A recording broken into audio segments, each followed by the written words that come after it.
একদম শেষ পর্বে, যেখানে এক দুঃখজনক দৃশ্যের আজকে আমরা সাক্ষী থাকব।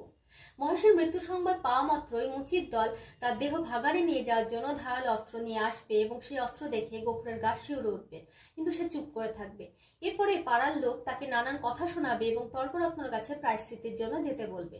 সেখানেও সে হাঁটু গড়ে চুপ করে বসে থাকবে। এরপর মাঝরাতে আমিনাকে ডেকে তুলবে এবং বলবে, চল আমরা ফুলবেড়ের চটকলে চলে যাই।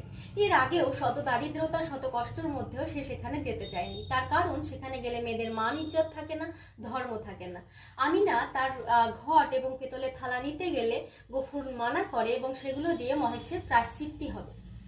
এরপর তারা উঠোন ছেড়ে যখন বাবলা গাছের কাছে গিয়ে দাঁড়ায়, গফুর হাউমাউ করে কেঁদে ফেলে এবং আকাশের দিকে তাকিয়ে ঈশ্বরকে উদ্দেশ্য করে বলে, আল্লাহ, তুমি আমার কে যত সাজা দেয়া দিও, কিন্তু তোমার দেয়া মাঠের ঘাস, তোমার দেয়া তৃষ্ণার জল যারা মহেশকে খেতে দেয়নি, তাদের কসুর